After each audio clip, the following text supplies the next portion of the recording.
Okay, so Selection Sunday is just a couple days away. March Madness, it's almost here, guys. So with March Madness comes brackets. So today we're going to be talking about the bubble teams. We're going to look at who Joe Lunardi has. It's his last four in, first four out. We're going to look at the resumes. We're going to break it down. I'm going to tell you who I think should be in. Hopefully your teams aren't on the bubble. That's stressful.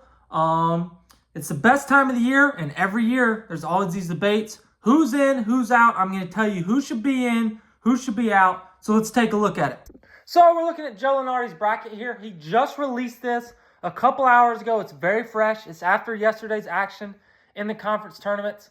So right here, we'll just go ahead and start with our last four byes. These teams are 99% probably going to be in. That's Oklahoma, Arkansas, Vanderbilt, and West Virginia. West Virginia is a team that, they're with their resume, they're probably earned it. They're not playing great basketball, but all those other teams are playing pretty good basketball right now. Oklahoma and Arkansas both put up good showings in the SEC tournament, losing close games. Vanderbilt did not, but they've done plenty to get in. But these are the teams I want to talk about. These 8 teams right here. So we have San Diego State, North Carolina, Xavier, and Texas. Those are Joe Lunardi's last 4 teams in. So what that means is those teams are in the NCAA tournament, but they will have to play a play-in game, so which means that Xavier and Texas will play against each other, and then San Diego State and North Carolina will play against each other, and they have to win that game to get into the field of 64 to go and play in the first round. And then we have our first 4 teams out, which is Boise State, Indiana, Colorado State, and Dayton, and that means that these teams would completely miss the NCAA tournament. They wouldn't play in the play-in. So that's who Joe Lunardi has. And then over here we have our next 4 out, Ohio State, UC Irvine, Wake, and North Texas. Those teams probably don't have a shot on Selection Sunday. I would say the Ohio State is the only one with a slim chance. But if it's me, there's no chance I'm putting Ohio State in with 15 losses. I know they have the 6 quad 1 wins. I don't think they deserve it. So let's look at these resumes here. So right here I have pulled up the 8 teams that are fighting for the last 4 spots, the teams that, according to Joe Lunardi, have the best chance. And I agree with him. I think these 8 teams, and even a couple of these teams, I don't really think have a chance unless they win their conference tournament. So let's talk about these teams here. So let's look at the net rankings first. The net rankings are maybe, besides the quad 1 and quad 2, besides the quadrants, I think that's the number one thing the committee looks at. If you can look at the history of teams that made the NCAA tournament, the net rankings are really big telling of who's going to get in and who's going to get out. And as far as North Carolina and Texas goes, into the 30s like that, that's a really good indicator that they're going to get in. And I think North Carolina and Texas are both safe. I think Texas played their way in, especially after the win over A&M yesterday. And they have a chance to keep winning. But so let's look at the net rankings here. We have North Carolina at 35, Texas at 38, Boise at 43, Xavier at 46, San Diego State at 51, Colorado State at 52, Indiana at 54, and then Dayton at 67. So, again, the net ranking is literally just a ranking of every team in college basketball, 1 through 200 and whatever, however many teams they are. And basically, it's just supposed to be a list of using these different metrics to determine literally the best teams in order. So that's the net rankings for these teams. Another ranking system that uses some metrics is KenPom. That's another big one that gets looked at. North Carolina, again, is 35. Texas is a little down at 42. Boise's around the same at 44. KenPom is a little higher on Xavier, has them at 43. San Diego State, 46. Colorado State, 50. Indiana, 47. And Dayton, 72. And then, again, these are just another ranking system that uses different metrics to rank teams 1 through, again, 200 and whatever. And then we have strength of schedule down here, obviously in the ACC, North Carolina, and then all the Mountain doesn't have a very good strength of schedule at 49th. All the Mountain West teams aren't going to have great strength of schedule. Boise State in the 80s, 62 for San Diego State, 92 for Colorado State, and then Dayton 97, which really hurts them. And then Indiana 27, and obviously Texas is going to have a great strength of schedule playing in the SEC. So these are just where these teams kind of fall in the net rankings in KenPom. That's very important.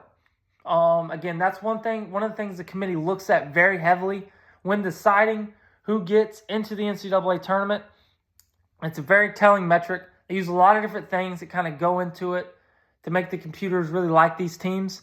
And North Carolina, again, North Carolina is a team that a lot of people a few weeks ago thought was done. Now it's a team that with some losses around them, kind of the losses by Indiana and Ohio State, those teams kind of playing their way out almost in a sense.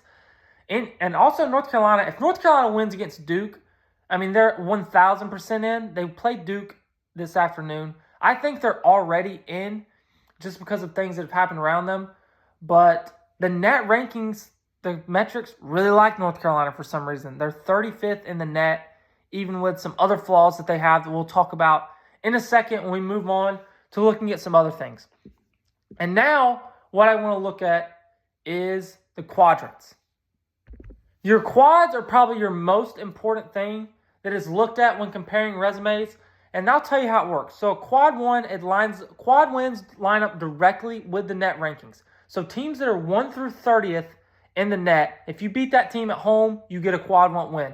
Teams that are ranked 1 through 50th in the net, if you beat them on a neutral court, that's a quad 1 win.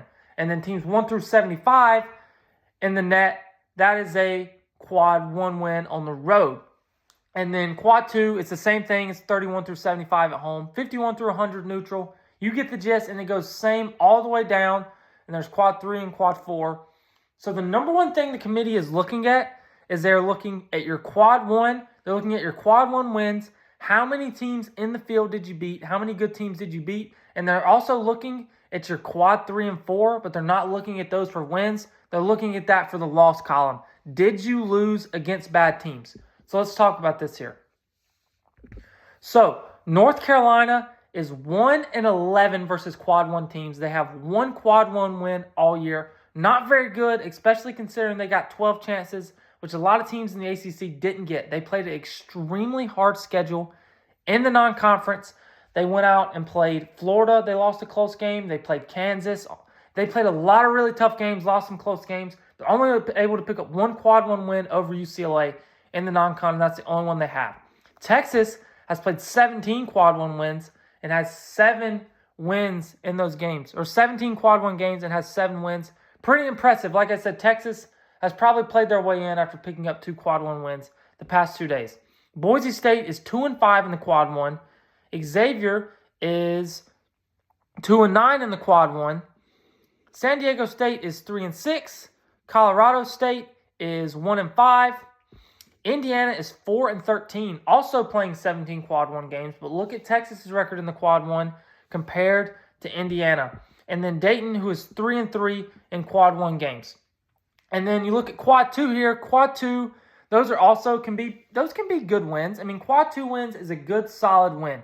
What you don't want to see here is you don't want to see 3 and 4 in quad 2 from Texas. That's not great, but the 7 quad 1 wins kind of bolsters that up. They kind of take all this into consideration. And then Dayton, who is 2-5 in quad 2, that is not good at all. And then you move down into the quad 3 here. You really don't want to have any quad 3 losses, but none of these teams are really in danger territory. Like if you play 8 quad 3 games, like picking up 1 loss, it's not terrible. Like it's almost bound to happen in the ACC this year. There's so many bad teams. You're almost bound to pick up a quad 3 loss. Like Clemson and Louisville, the other 2 teams at the top besides Duke also have a quad 3 loss. And then you look, Texas is undefeated in the quad 3. Boise has a quad 3 loss. And then Xavier's undefeated in quad 3. San Diego State has a quad 3 loss. Colorado State has 2 of them. Indiana doesn't have any. And then Dayton only has 1.